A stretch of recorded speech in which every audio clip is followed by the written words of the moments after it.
जनमत आणि doctors global अकॅडमीतर्फे ताजी धक्कादायक घटना. डॉक्टर मनीषा जेजूरकर यांनी आत्महत्या केली. जी बातमी आमच्या हाती आली 90% ही आत्महत्या असावी आणि जर ही आत्महत्या असेल तर अनेक प्रश्न पडतात. याला नक्की कोण जबाबदार आहे? कारण जेव्हा भावनांचा कोंडमारा होतो, भावना आत दाबल्या जातात, त्याला एकच उपाय असतो, भावनेला शब्द देणं. भावना अनावर होतात, त्याला शब्द देणं गरजेचं आहे. जवळच्या व्यक्तीशी बोला, मित्राशी बोला, मैत्रिणींशी बोला, आईवडिलांशी बोला, कुणाशीही बोला, पण भावनेला शब्द द्या. आत्महत्या करू नका. आत्महत्या हा उपाय नाही.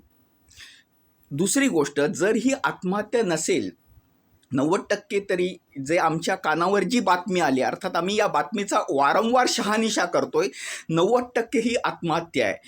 पण जर आत्महत्या नसेल तर दुसरं कुठलं कारण यामागे आहे? त्यामागे कुठला गंभीर आजार होता का? दुसरं काही कारण आहे का?